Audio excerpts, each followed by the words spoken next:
up and sit down. Welcome to Square Ring Podcast, everybody. Episode 40. We have IPW James Jeffries. Well, He's you a champ can't- still, or Yeah, I am still Impact Pro Wrestling World's Heavyweight Champ. So There we go. it's, I was gonna say, Nate, you can't just say IPW. You gotta throw in all Impact. of it. Impact Pro Wrestling Champ. it's all good. A lot of my opponents been slipping on a banana peel lately, so I get the 1, 2, 3. Luckily, That's awesome. I'm sure our audience, being pretty much SICW audience, people know you just from the few visits that you've come in for Herb and SICW. But this is our opportunity to actually get to know all about you. And I'm going to start you off like really early. So growing up as a kid, we all started, either as a fan or, our family was already in the wrestling, working it.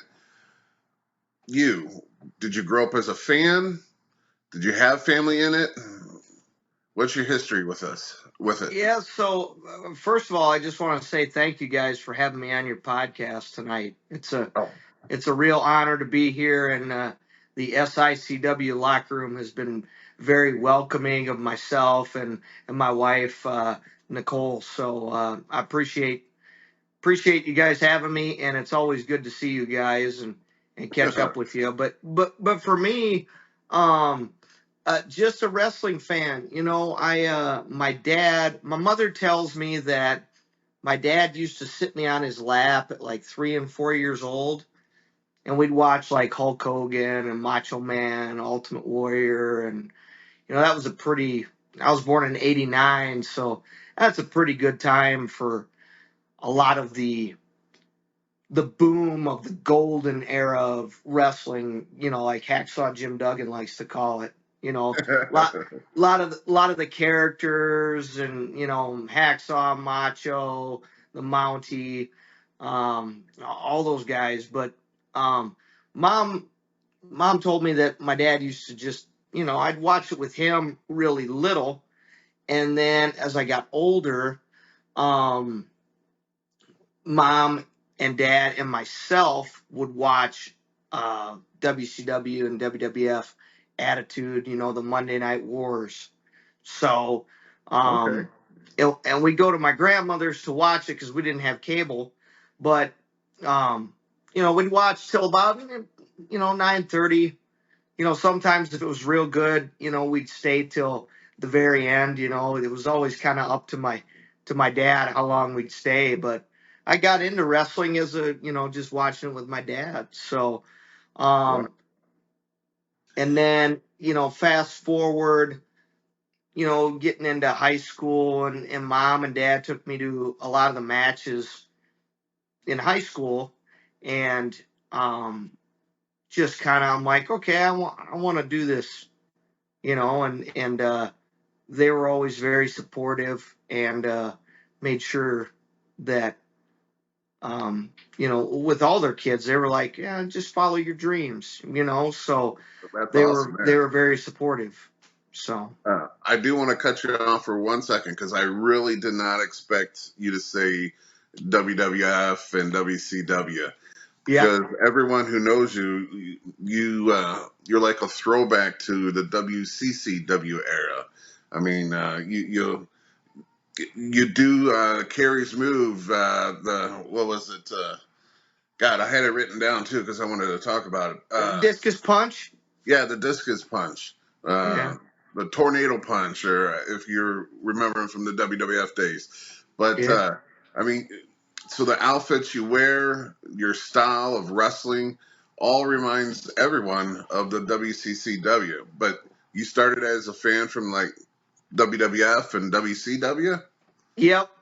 That was a lot of my early fandom, and then in high school, when I was a junior and senior, YouTube was coming out, so Right. everybody's putting stuff from WCCW on, and I had a book growing up with the Von Erich's story in it. So as I got older, I researched them, and I mean, like the other day I was just watching 1982 WCCW wrestling, trying to watch it, in an episodic fashion. But Right? um, that makes me feel good that you say that, because Kerry Von Erich's my favorite wrestler, and the Von Erichs were a big influence on me, and I really patterned a lot of my style after them. And something that I always enjoyed about the Von Erichs and WCCW, because I know you're a fan too, Right? is it every time you watch their episodes, and I think you get some of this feel on SICW too.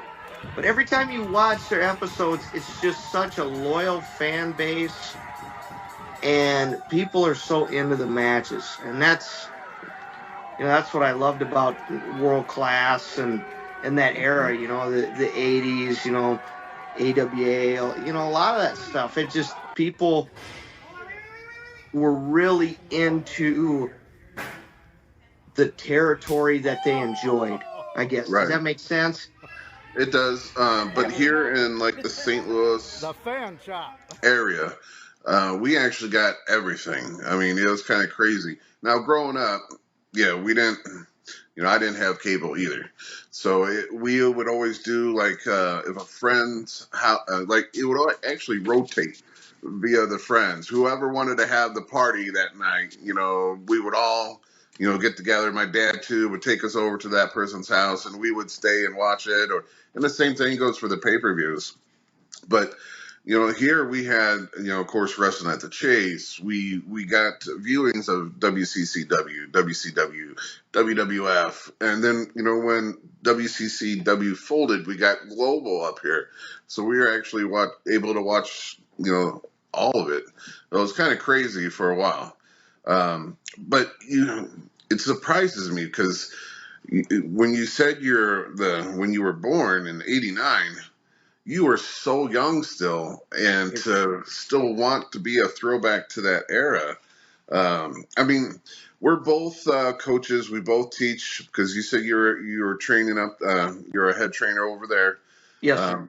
I help train. I help Bob Orton Jr. train down here, and we always try to preach. Take it back old school. Start watching the 50s, 60s, and 70s. And then watch like the WCCW and the WCW.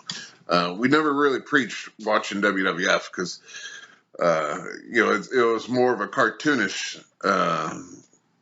federation compared to the Southern stuff, But yeah, you kind of shocked me, being only born in '89 and still love that throwback era. Yeah. Like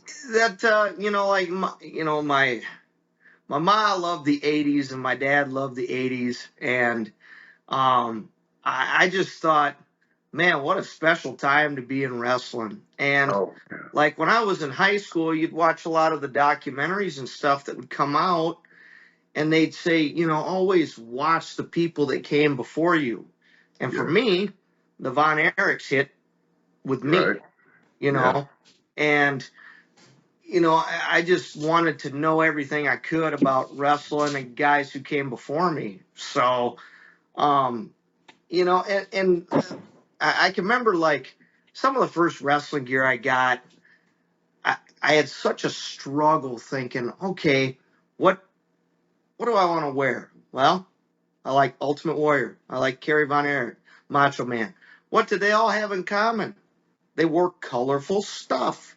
yeah, A lot of the fringe with the '80s was hip back then, and I'm like, well, you just take a little piece from the era that you enjoy, yeah. and hopefully people, that's what I go for. Is I hopefully people could see some of the old school through me. And you mentioned Bob. That's so cool that you help with that wrestling school, because we had Bob Orton up for a seminar uh, like a year and a half ago. Uh-huh. Man, it was great. Like, we filled the seminar, and he's such a good guy. And you know this too. He preaches he preaches a certain formula. He preaches old school. He preaches tradition, and that's what Right. it should be. You know, the fundamentals haven't changed in forever. I don't feel. You know. Yeah. Center ring wrestling. Yeah. Yeah. I mean, that's why I always talk to the students about Luthez and, all the olden days, because I really feel that the black and white wrestling, you can actually dissect a lot better to, learn those moves. I guess it's because they simplified things back then, and it's easier to learn from the simplified ways. Unlike today's wrestling where it's the 102 miles an hour doing this and that and everything else off the top rope and stuff. So yeah, he totally preaches, looking back in the olden eras, just because it's so much easier to pull from and adapt of. So I know I kind of went off subject with you. So you're a fan of WWF, WCW. You started to get into wrestling. Where'd you start? Who was your trainer? So basically, it's kind of a lot of dot connecting for me. So, going to shows with mom and dad in high school, I started going on my own. And when I was in high school, I didn't know that independents were a thing. I thought if you wanted to make it to WWE, you went to OVW, you trained there, and then you went up to WWE. Yeah. I didn't know that they had independents. Mm-hmm. So I went to an indie show in Rochester, Minnesota, which is about an hour from where I grew up. Okay. And Baron Von Raschke was signing autographs. And I went up to him and I said, Baron, I said, I'd really like to get into pro wrestling. I said, how do I go about it? And he gave me some, he said, here, give me your phone number. He said, I recommend Harley Race to School, WLW, down there in Eldon. And he said, give me your phone number. And he said, I'm going to give you a call once I get a hold of Harley. Wow. And he said, don't wait by your phone because it might take a while. So a week later, I was out picking rock. And that's, like in Rice, there are not too many jobs. So a lot of the high school kids pick rock. But I was out picking rock and I come back and I get a phone call and while I was gone. And I got home and my mom goes, hey, there was a Baron Von Raschke that called for you. And I'm like, no way. He actually called my house. So she talked to him. He left his phone number and I called him back. So, and then he had me go down and meet with Harley Race. And Harley Race was really cool to me. He met with me and my dad, and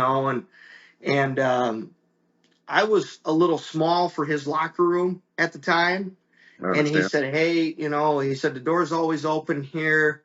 He said, when you get a little bit bigger, give me a holler. And I said, okay, So I went back home and worked out. And About what age were you? I was 18. 18, okay. Yeah. 18 years old, just out of high school. And so I came back home, and then he was doing the Hall of Fame show in Waterloo at the time. Harley was. Okay.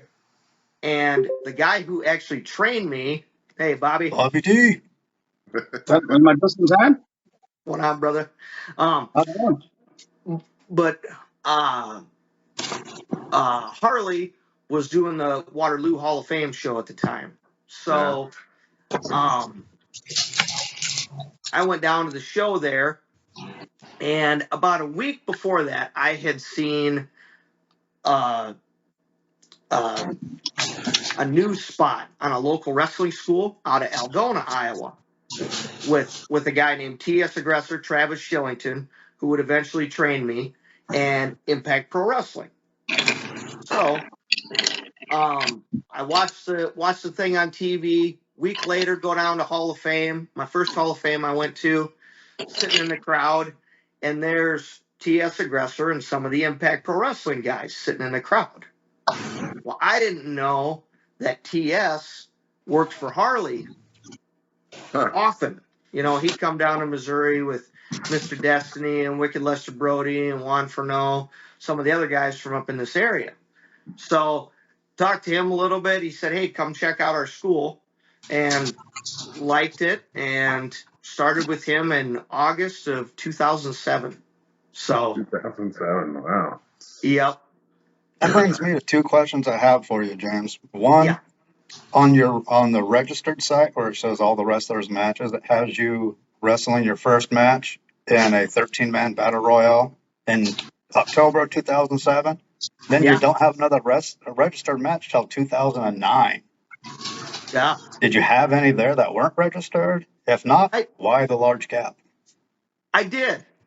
Yeah. The 13-man battle royal was in Whittemore, Iowa, and I come running down to the ring and I got thrown out right away.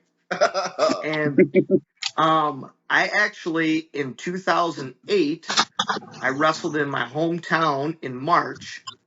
And then I want to say I did maybe 3 or 4 other matches in 2008, but most of it was, they got me in the ring in, in that battle royal and, a couple early matches to get my feet wet.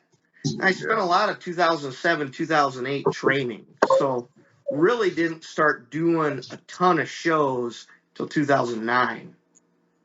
Yeah, I was then you just went gonna ask. gangbusters and won your first titles. Yeah. Yep. So it was Also, roughly my about other 2 years of question, training. So it was What's roughly your, about 2 years of training. what's that? About 2 years of training. Yeah. Yep. I would say so. You know, Yeah. eventually, Travis TS, he told me, he's like, and I'm not sure if you're familiar with TS, No. but he trained with Brad Reinigan's Mr. Perfect, Kurt Hennig, and Wayne Bloom.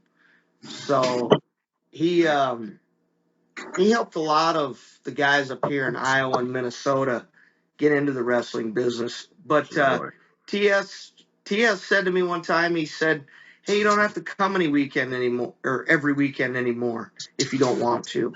You know, I just kept coming every Saturday to train until he eventually said, you don't have to Okay. as much anymore." So his training was basically done on the weekends. Yep, every Okay. Saturday. Okay. Give me 1 second. Hey, Bobby. Ever since you come in, it's like your sound is like very staticky. Okay, you want me to try to exit? Yeah, I would exit and come back in. Okay. All right. Yeah. So here, my training was kind of like the old school style, and I want to compare it to yours. So my training was the type that you pay your money, your dues. You go in, and immediately they try to break you down. So we call it Hell Week, but it was like a hell month, really. Yeah. Because when I started, it was like 26 people, and eventually their job was to whittle it down to see who was going to come back the next day. And pretty much the training was done 3 days a week. And I tell this story a bunch of times because I started out with a big group. I got down to where it was just me, and they didn't graduate me or anything like that. They started another group, just kind of included me into that group, and then it got down to me and one other person. But the goals for the trainers was literally just to try to whittle it down. It was your training kind of like that tough, hard knock school of training? We started with 8 guys, so similar in that way. Started with 8 and finished with 2. Um, I think a lot of the guys, when they got in there, they didn't realize, as you know too, everything that goes into it, all the Right. abuse body wise that goes into it. But for me, TS Aggressor, and then his assistant coach was Johnny Fitness. And they were very much the yin and the yang together. Like Johnny Fitness was great at character, promos, looked like somebody that was on Monday Night Raw. And TS looked like somebody that was on Monday Night Raw, but he was a fundamental guy.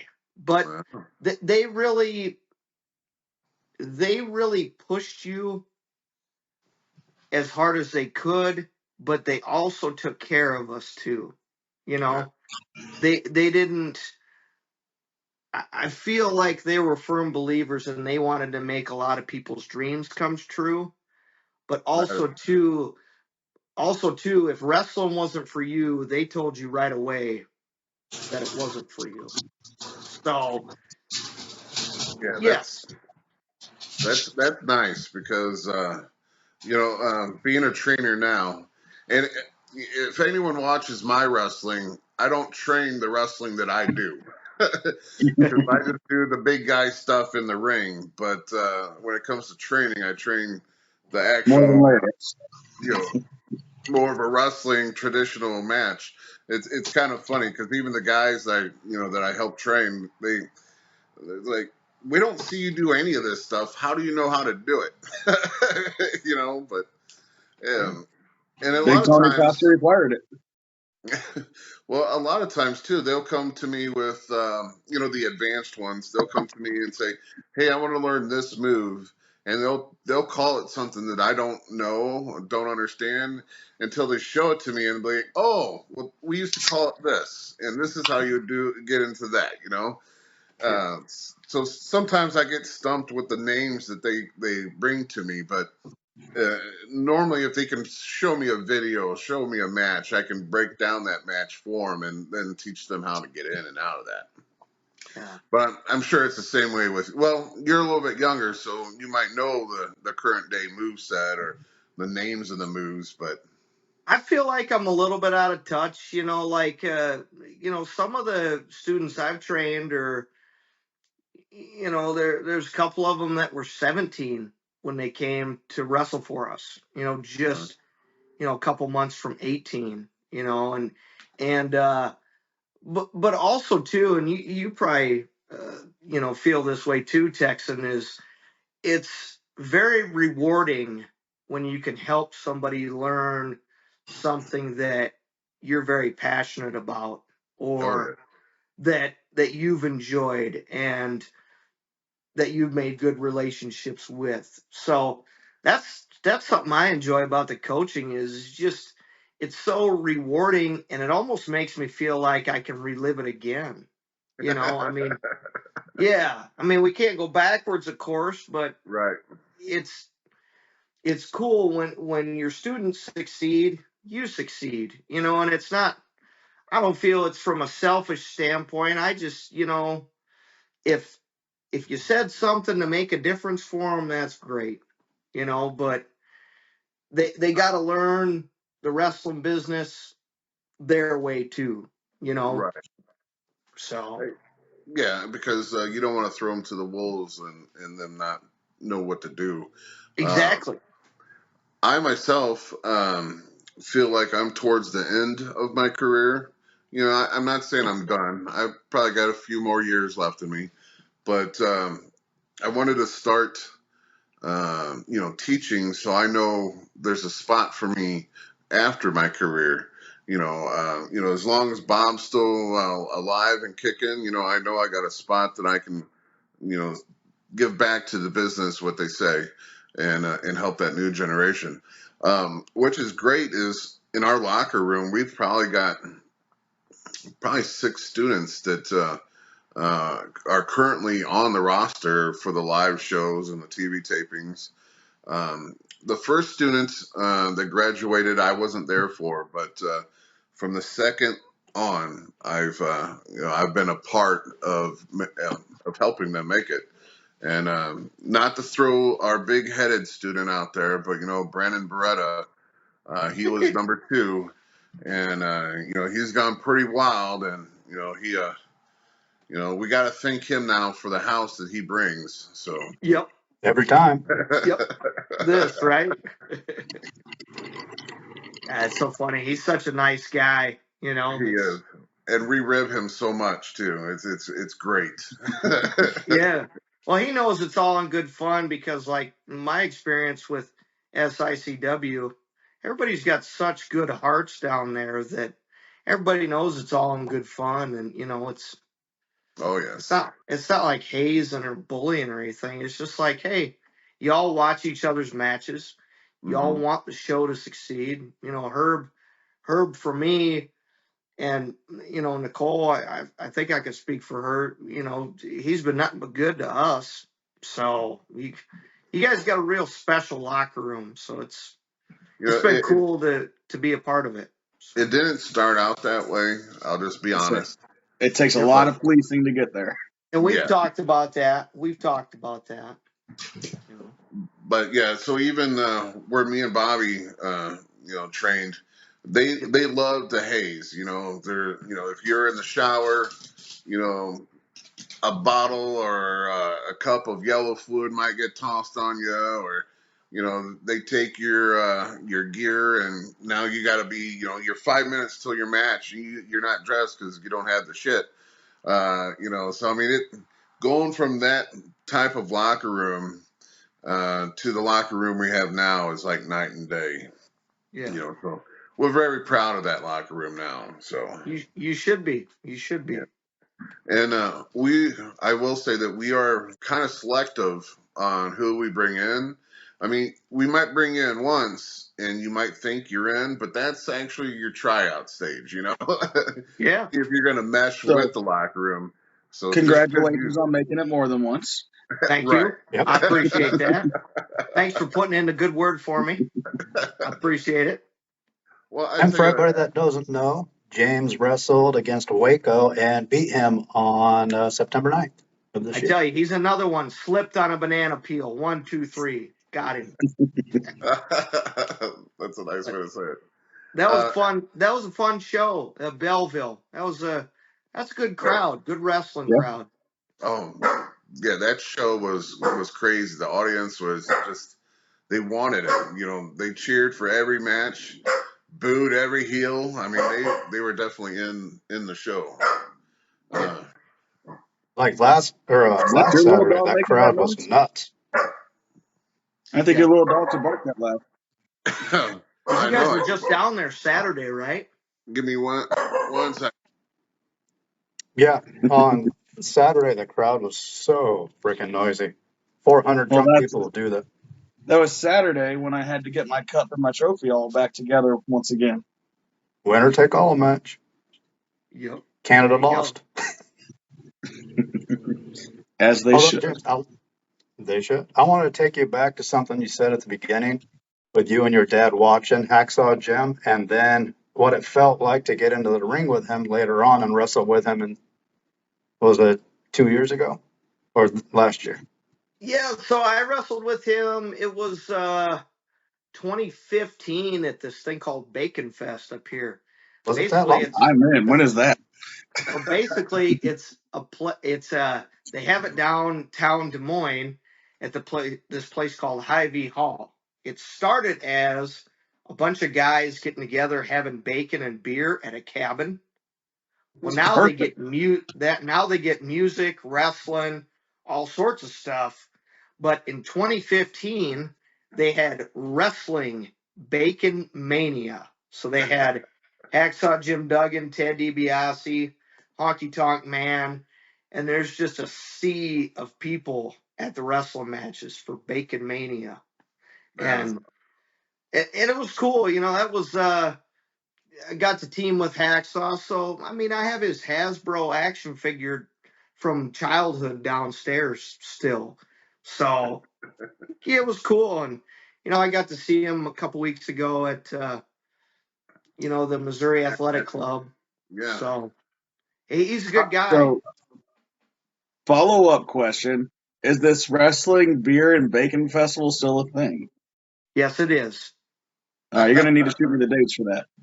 Okay, it's usually in February. I'll send them to you. All right. Yeah, it's a good How time. how was the MAC show to you, the Missouri Athletic Club? Because to us, it's like it's a show that we look forward to doing every year. It's just like a different atmosphere. But is it something that you're used to, or how was it to you? I'm not used to that at all.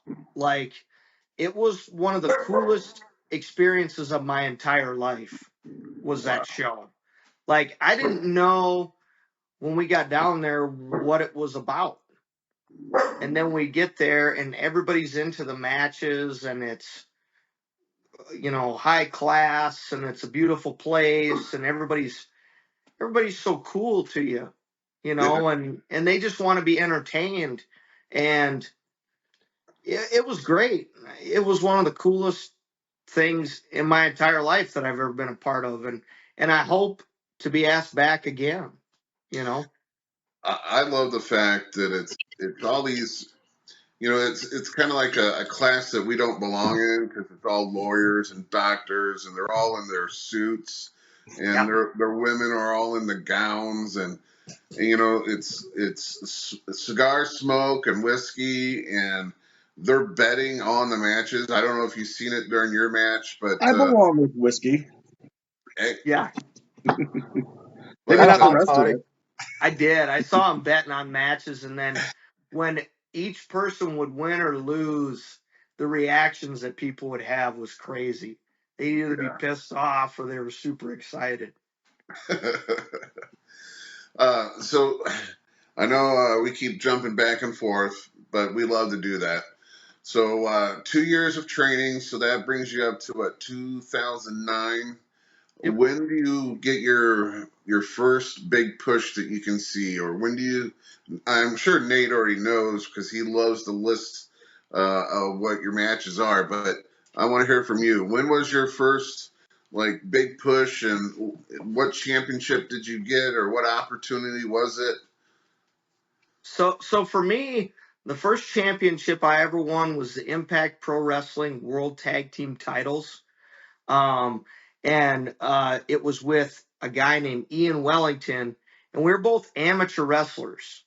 Nice. So I got that push pretty early on, and then we wrestled, a few tag matches, and eventually split up and started wrestling against each other. Hmm. Um, so then when we split, Ian went with another heel tag team. I stayed babyface. But I kind of felt like when we broke up, we kind of I kind of like they were pushing Ian a little bit more, and I was kind of in a few throwaway tags with different partners Yeah. and stuff like that. Just which is fine. Just trying to figure out who I was as a wrestler, you Yeah. know. And It's then definitely El, hard to do when you first get in because you don't know what you want to do. Like you said, yeah, you don't know what kind of outfit you want to wear. You don't know if you want to be a baby or a heel per se. yeah, Uh, yeah, and like Algona, where I trained, one day I came to one of the shows and I was a baby face. I'm kind of like, okay, it's going to be, they're like, we got you booked. We're just not sure what we're going to do with you yet. And I show up and they said, we're going to turn you heel. I was teaming with Sparrow, who would eventually become my brother-in-law. He married my sister. oh, And this is 2009. Emily and Mitch got married in 2015. okay. So we were teaming together and they said, we're going to turn you on Sparrow and you're going to beat him for the Extreme title. Just So, lay it in there a little heavier on him. not at the time, because I mean, and I tell you, I wrestled him last year at the Hall of Fame in Waterloo. Mitch and I were always good friends before he and my sister Emily were always dating different people. Yeah, yeah. So we were tight before we ever were family, you know? Mhm. Like I'd go down and hang with him and some of his buddies, he'd come up and hang with me.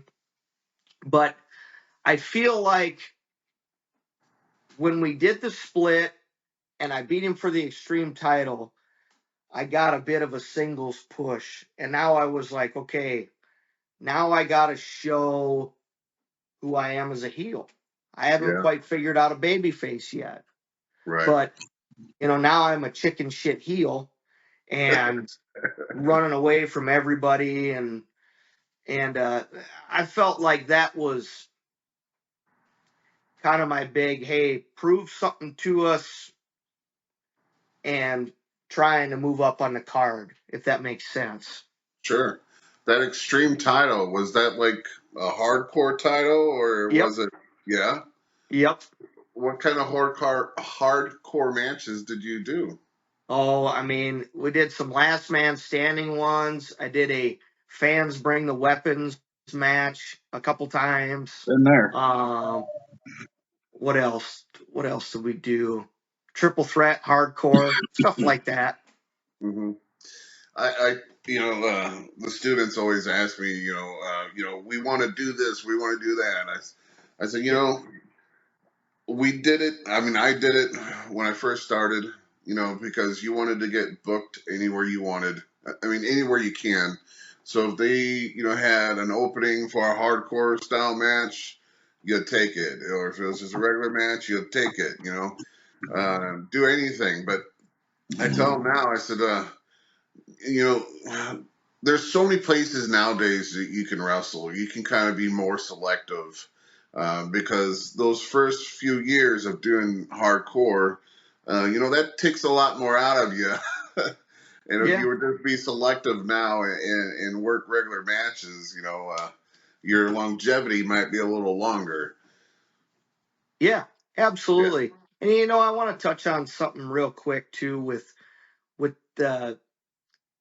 being extreme champ and I got to wrestle one of my trainers, Johnny Fitness, and beat him in his hometown of Algona.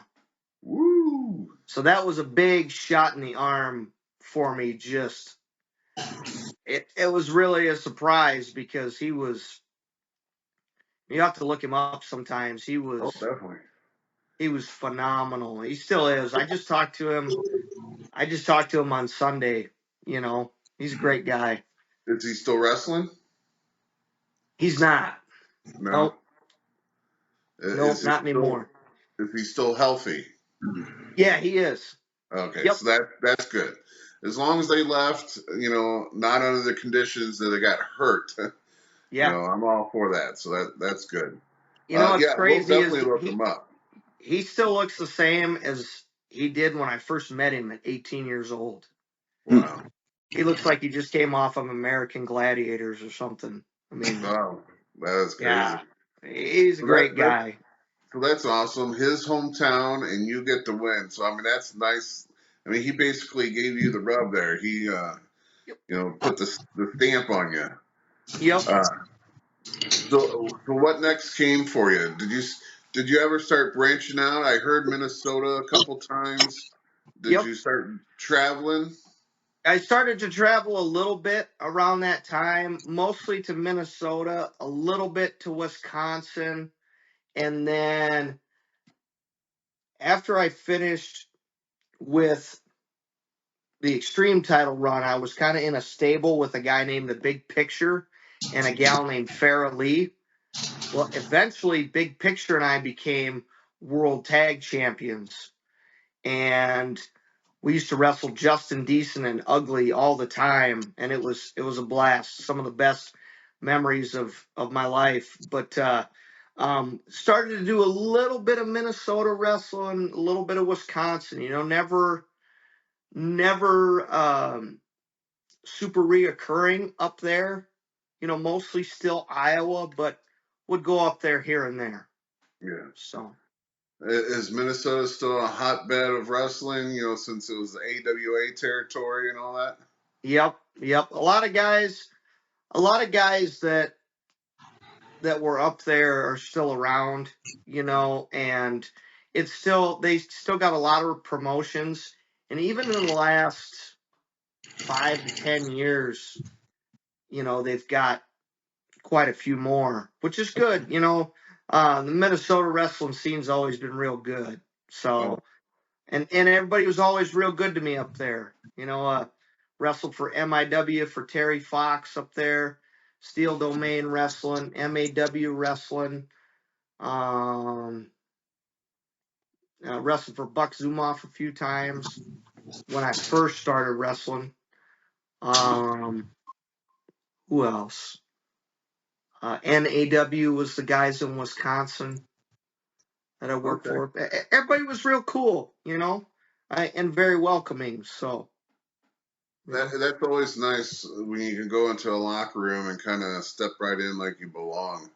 I've definitely gone into some locker rooms where you find a corner and just stay in there because you don't know what the hell's going on in there, and sometimes you can just feel the energy, and it's not the good kind of energy.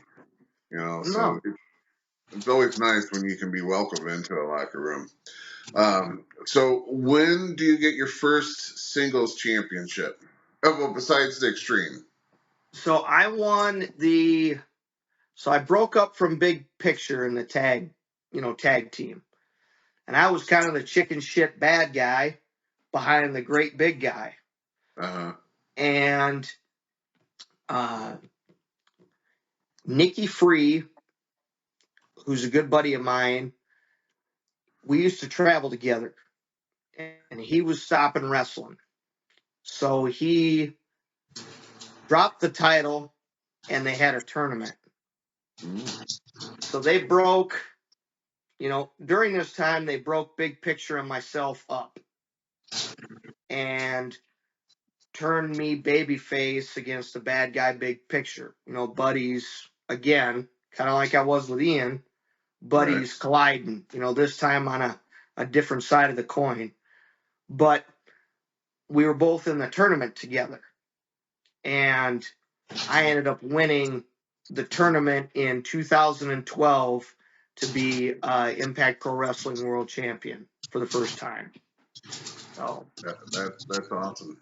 it was cool, because I was really honored, and I don't want to buffalo anybody. I'm not the guy that you put on a poster or on TV and say, hey, this is our world's champion. I was just had a lot of good guys pulling for me and was in the right place at the right time, So I kind of beg a differ. Every time I've met you since day one, and I don't know if it was in Vegas or I know it was before Iowa. Maybe it was in Vegas. But you've always been like the down to earth, friendly, type of person, and I Just think that's chill. what thank you. champions should be. You don't want to have a big head. You don't want to be an asshole. Bretta. Gesundheit. But you've always been a class act every time I've met you. So I beg to differ with you. I think people should throw you on the poster how many times have you won Impact Pros championship? 5 times. Well, There you and I was go. just gonna say too, to add to that whole at the Cauliflower Alley Club, I'm pretty sure because I'm kind of I'm like Texan. I don't go up and talk to everybody. I'm a little bit more shelled up, and I'm pretty sure you approached me to come say hello. Yeah. Well, and like I had known Herb for years, and the fact that you guys are Herb's guys, Herb's a good guy, so he's going to have good people around him. So I'm like, I got to go say hello to these guys, I So appreciate it.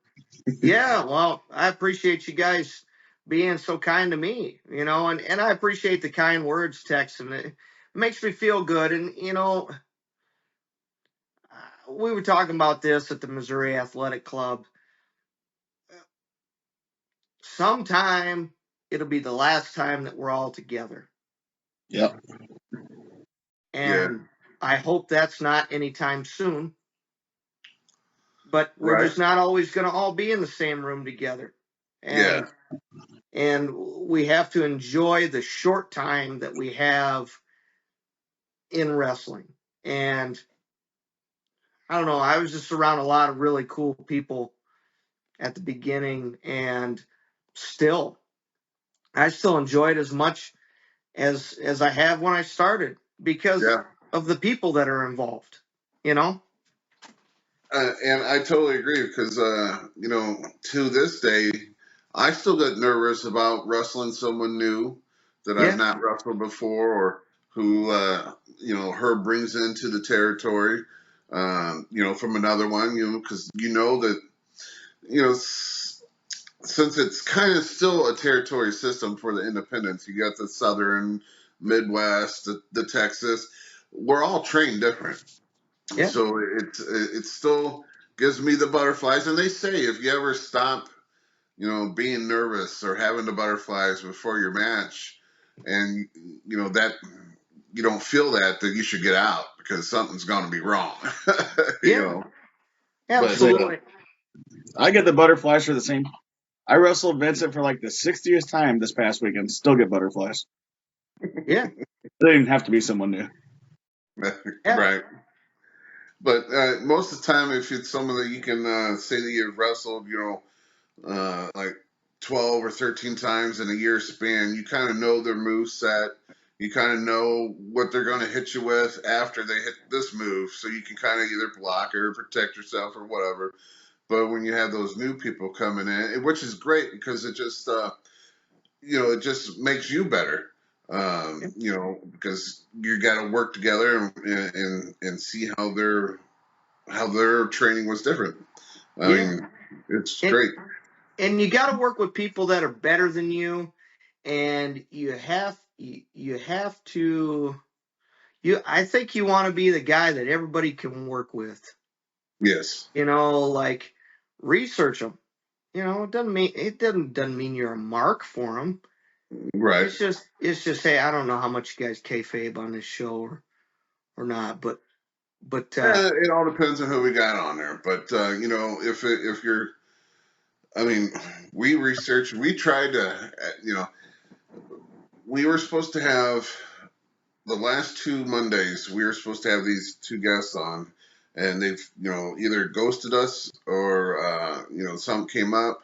And so when I, reached out to you yesterday, I was so thrilled that on the spot you were like, hell yes. yeah, And so, I knew of you, were, very friendly, and I count you yeah. as a wrestling buddy, a friend. Uh, Likewise, but likewise. I tell you, I tried to research everything I could about you, and I really think you need more of a media presence. Oh, uh, thank you. well, you need more of your videos on YouTube. You need to get out there and you know do more on your social media. Yeah, Because there was, I don't know, there's about 10 matches on YouTube that I sat and watched today. Was it you, speaking of Iowa and the Hall of Fame, you were the last one to wrestle B. Brian Blair, yeah, which I could not believe. I mean, towards the end of that match, you think B. Brian Blair is this good guy. Every time I've talked to him, he's always been the up and up. But in that match that you had with him, I mean, he was like anything that he can do to get that win, he was doing. yep. And I know the announcers were saying, "Oh, well, he's teaching him." Well, he's not teaching him. He's trying to do everything he can. I mean, he brought in two extra goons to help him out, and Oh yeah. I tell you, getting hit over the head with the Florida heavyweight title, which I used to watch all these guys defend Florida heavyweight title, on YouTube. Man, uh-huh. getting smacked with that thing was not fun. Pretty heavy. But But yeah, that's a legit wrestling belt. Um, then there's another match that I've seen, and it is a guy that I've seen wrestle many a times. I didn't know he ever went out towards your area, and that was Jeremy Wyatt. yeah. He's like a local Midwest wrestler, and it's cool to see him branching out towards that area as well, and having you wrestle him. Yeah, it was cool. I got to wrestle him a couple times. First time I wrestled him was down here in Des Moines. Um, and that was actually the last wrestling match. My dad passed away of pancreas cancer in 2020. So that was the last wrestling match that my dad got to see me wrestle was against him. And he was really good as far as like he pushed me, you know. He was good technical wrestler, and I'm not the greatest technical wrestler, but Jeremy's great, and he's been wrestling for years. Yeah, So, yeah. Well, but it was speaking good. of technical wrestlers, you wrestled Austin Aries Yeah. in one of the videos that I watched today, and he's a lot of power in a short little guy because Yeah. I mean he's very technical, but you can see that he's got a little bit of a mean streak in him sometimes as well. Yep. He's got to be hard to keep up with. He was. You could kind of see at the beginning my inexperience with him, and he was. He was on 100 miles an hour the whole time, and I mean, he's probably the most phenomenal wrestler that I've ever wrestled against. Like, he just has and you guys know by watching him, he has such a snap and a movement to him that Oh yeah. he was on a different level than me. And I had always wanted to wrestle against him. You know, Yeah. my buddy Nicky Free wrestled him in Waterloo a couple years before that. And I'm like, man, how's that guy? He's like, yeah, he can go. He said he don't take a deep breath, nothing. And, I found that out. And I think also too, I'll say something about Austin. He gets kind of a bad rap, with some of the things he says. He was always nice to me. And So that's good. he Yeah, was I think his very bad rap. helpful to me. I think So his bad rap kind of came in the TNA days, because I don't. It was Johnny Nitro or whatever he was in TNA. Austin Aries was the champ, and whatever he went by in TNA, he beat Austin Aries with his finisher, and like right after the three, he got up like he wasn't hurt and left. Got yep. up and walked out of the ring, and everyone was like, "What the fuck?" Yeah. you know. Yeah. But he's a great guy. But he's one of those that you heard could have a quick fuse. And I could see that. He's an interesting guy. Right. I could see where he gets the publicity that he does. But at the Well, same time too, my experiences with him were good. and that's awesome. Sometimes it's just the character that you see on TV and not the real person. So I mean Yep. that's good too. Since we're speaking of like not celebrity wrestlers but wrestlers that been established, who was your first wrestler that was a superstar, and then who was your favorite one that you ever wrestled? First wrestler that was a superstar that I wrestled, or Yes, some like an Austin Aries or like Hacksaw Jim Duggan. Who was the first one that you were able to wrestle? so the first one that I was able to wrestle that was that I should say first one that I was able to wrestle that was a superstar was, I want to say, Disco Inferno in 2014. Really? That'd be a cool one. Yeah. Yeah, he was great. He was great. I mean, he was a big star when I was a kid. Yeah. Like I did the dance and stuff all the time. And Um, and team, 2014, it probably wasn't that far removed from when he was, very active. yeah, yeah, and he was still in good shape.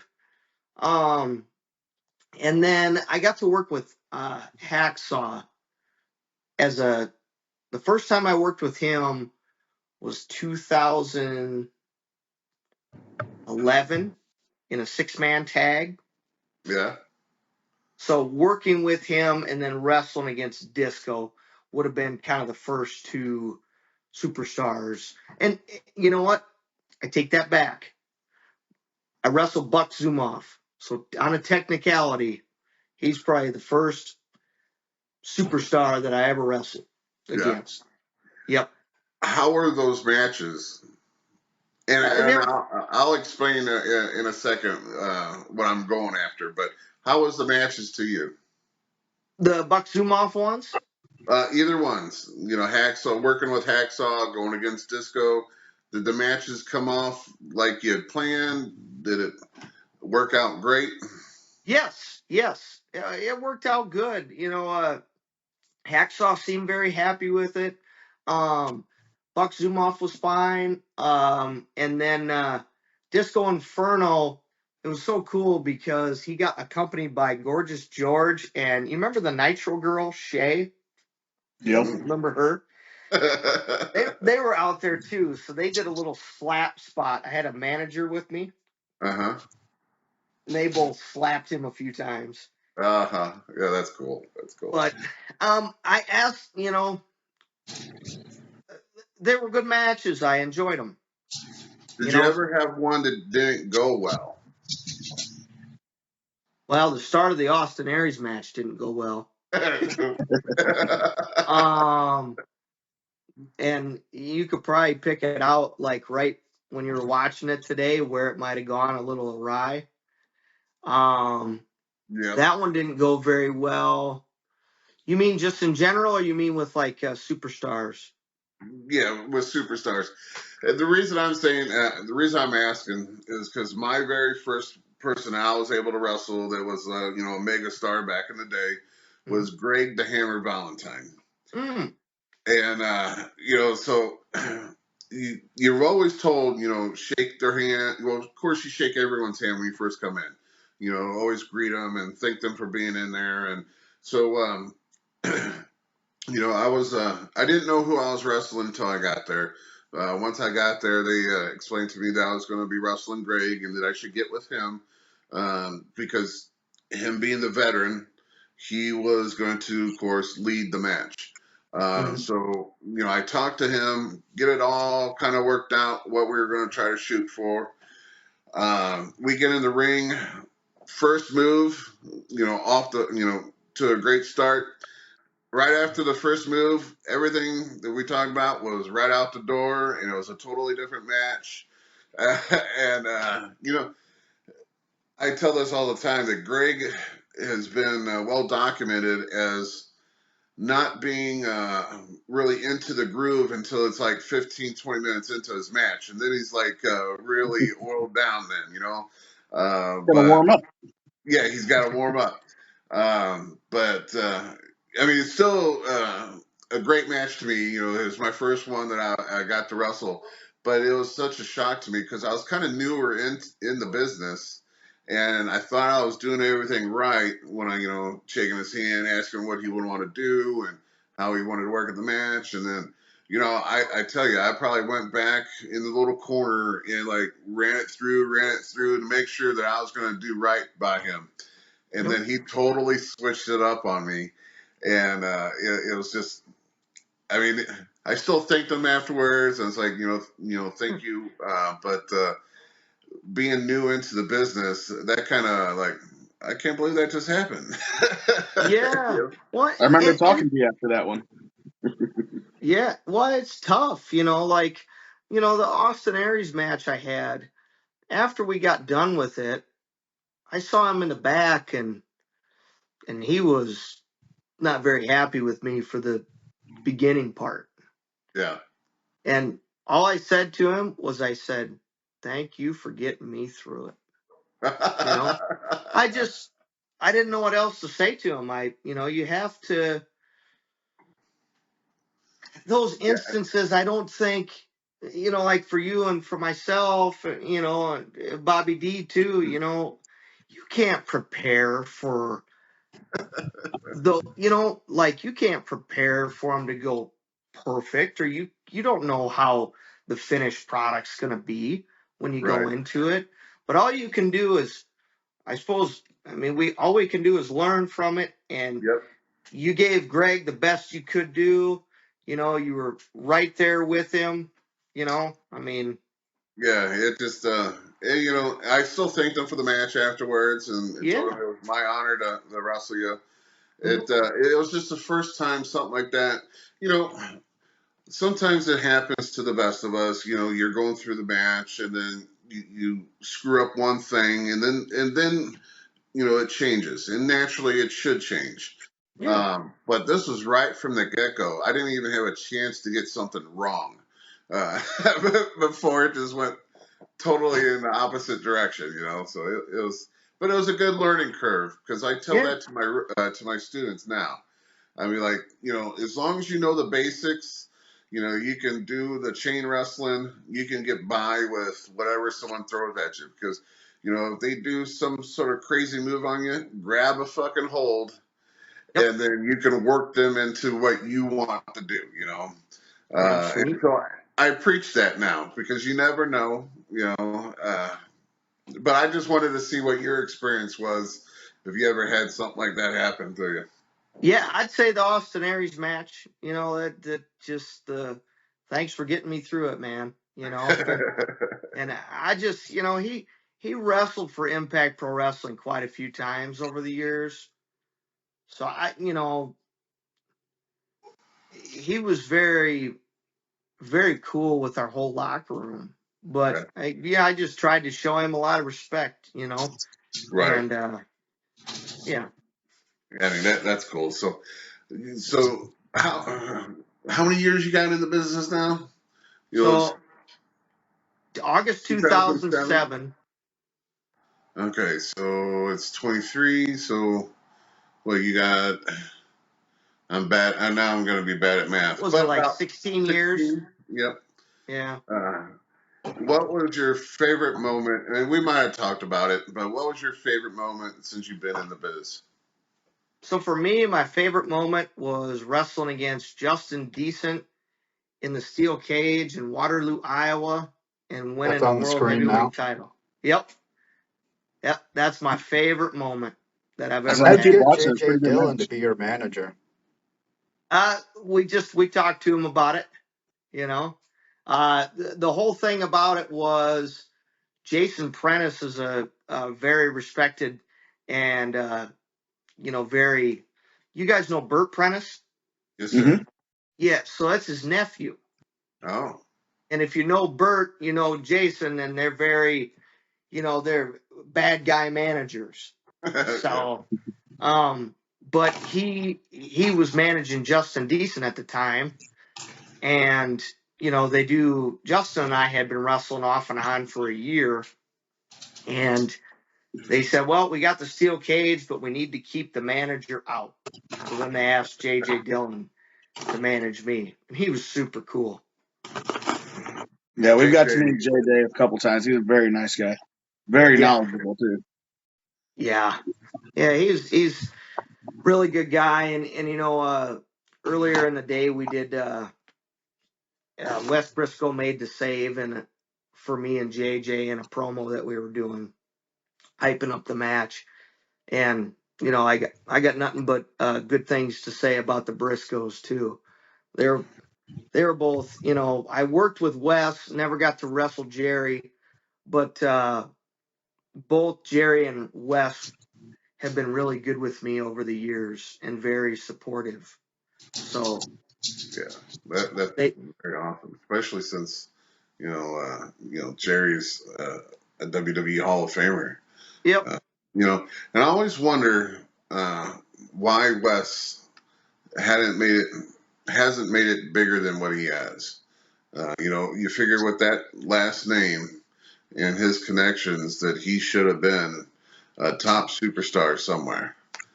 yeah. Um, Well, and maybe it's something like you know the Von Erich kids are now.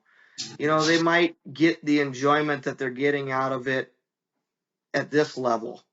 You know, I mean, I think they could easily do it in the WWE and they could easily be on TV tomorrow. They mhm. might just like going to the towns like we go to, and Yeah, you know, because all of we them are talked to talented. we talked to James Beard a couple weeks ago, and we were asking him about the twins and how well they're not twins. I'm sorry, the brothers, and if he sees them moving on to the WWE or AEW, and he said they're kind of not even wrestling right now. They pick and choose when they want to. They both got families, and they're both like really down to earth family men, and so they're just pick and choosing what they want to do.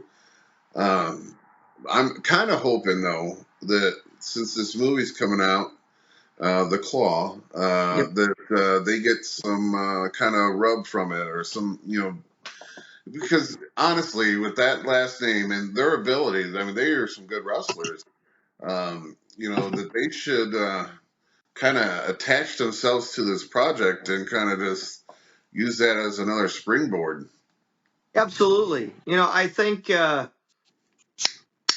it's a story that can help a lot of people. And yeah, there's some tragedy to it, but like when Lacey first started wrestling, they wanted her in WWE really bad. And I think the Ross and Marshall are no different. I mean, I think they do phenomenal there.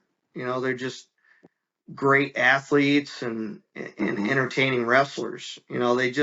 They remind me of the old school too. But I'm sure they probably learned old school from their dad. If you watch their matches, and they were over in Japan too Right. at Pro Wrestling Noah, and I think they would do great. I'm interested to see. It'd be cool to see some kind of a tour or something out of them after the movie comes out. You Yeah. know, so I'm going I to just ask you hope it's a success. yeah, the I hope so movie. too. Yeah. Yeah. I mean, it's got to be a success. When anyone who knows wrestling knows the Von Erichs. Yep. Uh, Unfortunately, maybe from the tragedies, but they know some of the story. And James said that this has got a little love tossed in there. Just because it's a movie and they want to make money. So hopefully, yeah, I hope it's a great movie and it's 100% successful. Um, yeah. Uh, Question I asked James Beard, and it's about WCCW. Um, when Fritz was still kind of in control, he got into it with one of the managers. His name is escaping me. He was the bald headed guy who mainly Gary Hart. Gary Hart. Thank you. Yep. Gary Hart was a lot of the backstage stuff. He was the booker, he was the storyline guy, and they had a falling out. Do you think WCCW would still be going strong if those two would have not had the falling out and would have worked together up until, of course, Fritz eventually passed away. But I think having Gary still at the head of the table, kind of, that it would still be going and there wouldn't been, you know, a Jerry Jarrett takeover. Yep. I think so. I think the ultimately the thing that uh, when the Von Erichs died, the show died, and I think yes, if Fritz and Gary could have kept promoting together, it would have still been going because as you see the later episodes in 86, 87, 88, it's Ken Mantell booking. And that's no disrespect to Ken Mantell. It's just different. The way they shot the show was different, because I can't remember if it was Mickey Grant or if it was Bill Mercer that was kind of stepping out of the producing side. It might have been Bill just doing the on-air stuff. Yeah. But I think if they would have got along a little better, yes, it would have gone a long time.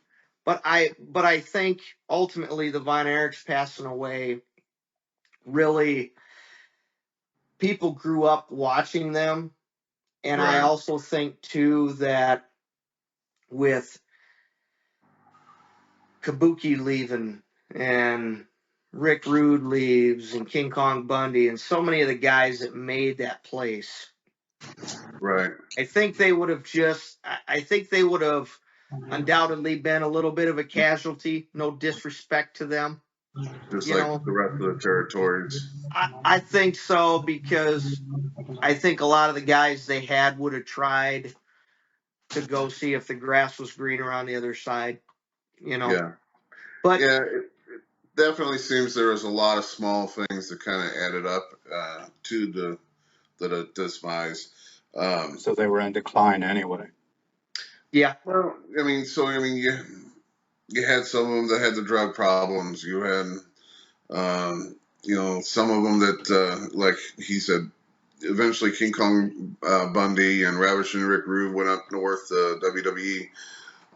It's just that everyone that we talked to, and even at the CACs this year, when they were talking the Texas style, and James Beard and JBL was talking about Texas territory and how McMahon had such a hard time trying to conquer that territory because what the fans were used to, the hard, putting everything in there, and this is legit type of wrestling versus what the WWF at the time was putting out, the cartoonish type of, that McMahon really had a hard time trying to conquer Texas.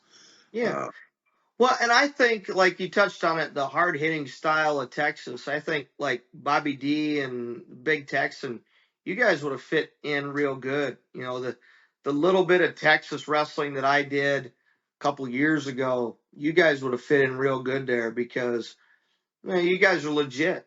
You know, I mean, and legit in a good way. You know, I mean, Appreciate that. I mean, it's so people can't see through your wrestling. You right. know, I think, that's what I mean by Hmm. fitting in real well. You Well, know, to the point that the security guard was a retired EMT. It worked so well, he ran to the locker room to say he had to check everybody for injuries, and they kicked him out. yeah,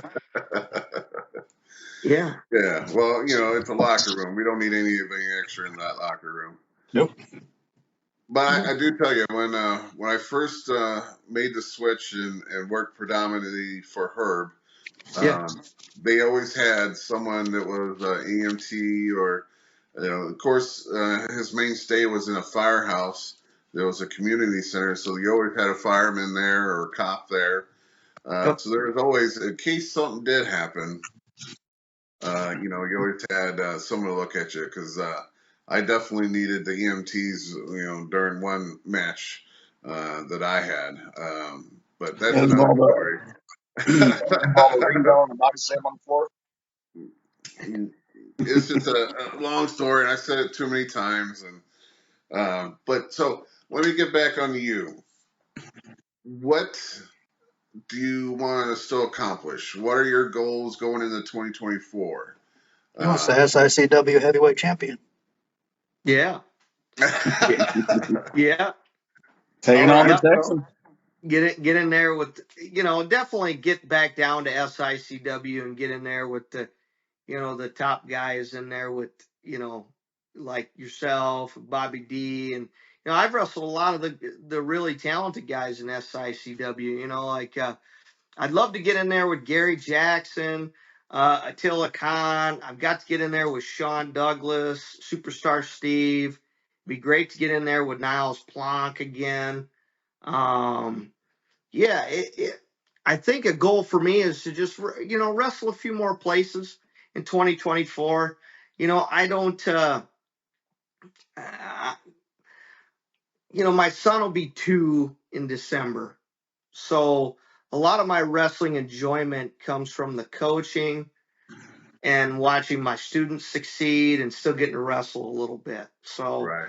I'm not trying to wrestle for WWE.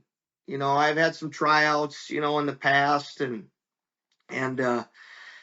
you know, years ago that was my dream. But I've gotten, I got a beautiful wife. Nicole, who's a wrestler. We met at the same wrestling school. She trained a few years after me. Mm-hmm. And then I got a son, Kerry, who I named after Kerry Von Erich. Oh, that's But and I still get to coach and still get to wrestle and I still enjoy it. So I guess I want to keep enjoying it and wrestle a few different places would be my goals. And I don't know, guys. I got everything that I could have ever dreamed of out of wrestling. Did a couple extra talents, did a couple tryouts, got to wrestle the Disco Inferno, got to wrestle so many people in this area that were a lot of fun, and got to be in a lot of really good locker rooms with a lot of really talented wrestlers. So it's kind of icing on the cake at this point. So Well, one of my 2024 goals is to come wrestle up there in Iowa for Yep. the Hall of Fame show. So maybe we'll cross paths there. that'd be great. That'd be great. I plan on coming back this year. Last year, a few of us got lucky and got put into their battle royal. And of course, Attila Khan got the Russell West Briscoe at that show. So definitely a cool place. I mean, that whole weekend was really just outstanding. It reminded me of a smaller CAC. If that makes sense. Where CAC you had, you can go anywhere and there's so much stuff to do. In Iowa, it was like really, compact, but it was so cool because, I mean, you were rubbing elbows with everyone constantly because, you're either at the Hall of Fame or you're in the hotel or at the bar or at the show. So. CAC is intimate in a big city.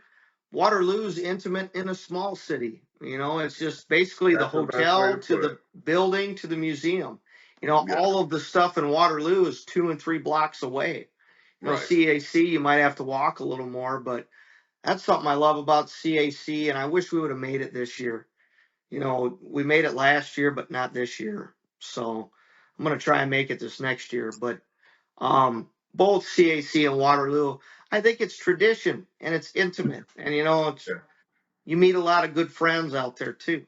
So yeah, I kind of put two and two together though. It's like they kind of work together, So the people that they induct into the Hall of Fame there normally carry over to CAC.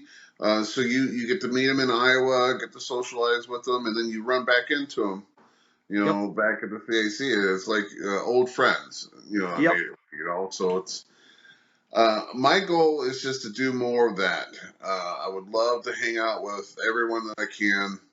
I'm just like you. I've wrestled some of the famous ones. I'm currently, the classic champ, so I'm at top of the game right now in my local area. was that your first? Was that your first classic title win? Was in St. First Louis? time winning it for Herb. Yeah. Yeah. Yep. I seen it. I seen it live. It was, I couldn't ask for a better way of winning. James Beard was the ref. It had all the legends there. It had legends in the audience watching. So I couldn't ask for. Oh, you left us, James. I got you back. All right. That's how much he loved your match. He heard you. Sorry about that. But no, you're fine. Yeah, it was a lot of legends, and that comeback. match was really good. The only thing I kind of wish they would have explained.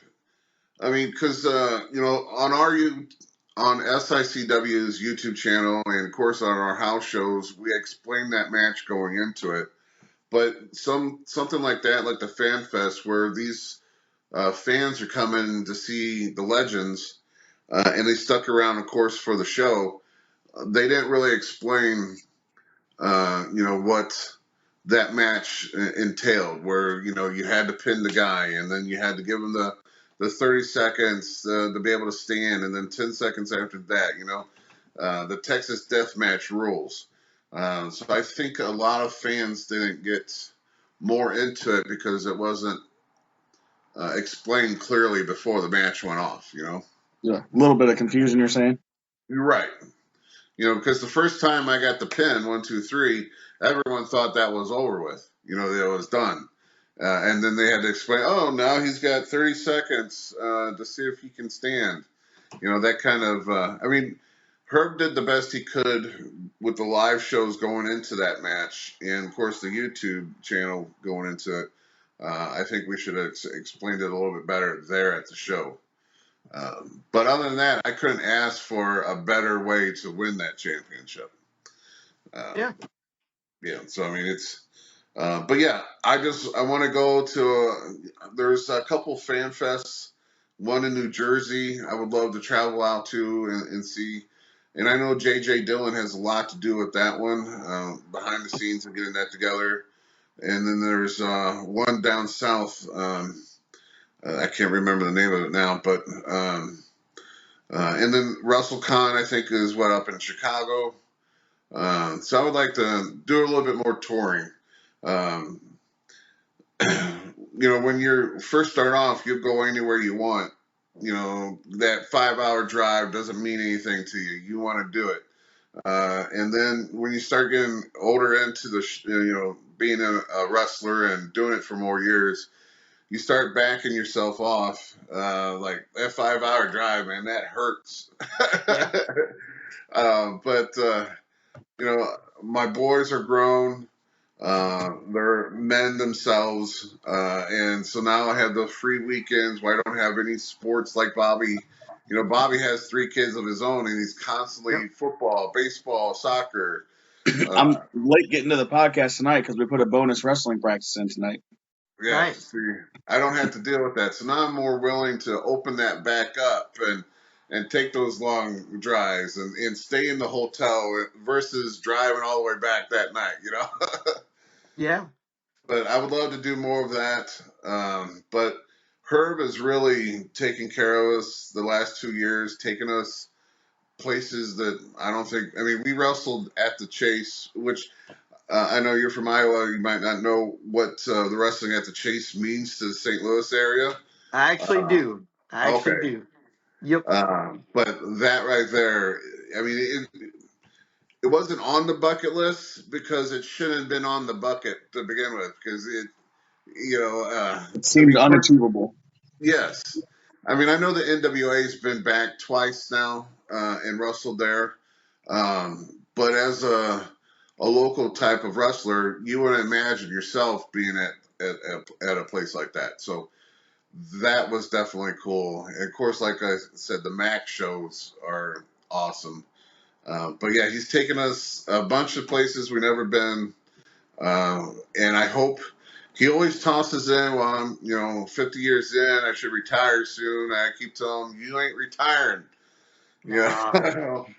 I think he enjoys this stuff too much, and it's really cool, like seeing the pictures of you guys like on Facebook, everybody at the Chase, and you're all dressed up, and Yeah. I just know how much tradition and how much respect you guys all have for that area, and just for wrestling in general. So, I feel like 50 years in, Herb's just hitting his stride. yep, yep. Yeah, Well, Herb's been good to me too, man.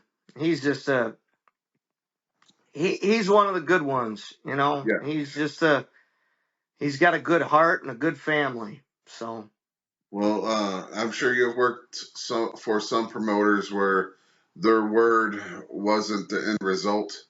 yep. Where if you talk to Herb about a certain thing and he agrees to it, or if he brings it up to you that this is where we're going, it happens. And that's rare because me and Bobby, I know Bobby's wrestled some places I have too where, the money's not right or not there at all. Yeah. They disappear before the show is even over with, so they didn't have to deal with it. Oh yeah. Definitely wrestled for some crazy people. Yep, I me remember I at say too. all the a time, a local hot dog and a handshake, and that's it. I remember an envelope with half the money discussed and a bunch of coupons in it. Expired coupons. At least mine was expired. Yeah. Jeez. All right, Well, James, quick question. We're an that hour was and a a half show I didn't in. even How far want. did you want to go? well, What's that's what I that? was gonna. I was kind of gonna lead into it. So, I appreciate you coming on. You've always been a stand-up Yeah. guy, like I said. I hope Herb brings you in, brings your wife in. You know, both of you did the Mac, but now it's time for both of you to do our regular live shows. You know, even though we're closing down for this rest of this month and next month, come January, we'll be hitting the grind all over again. So Yeah. hopefully, it'll bring both of you in. I appreciate the kind words, man. What was your question, buddy? Oh, it was just that we're an hour and a half in. How far did you want to go?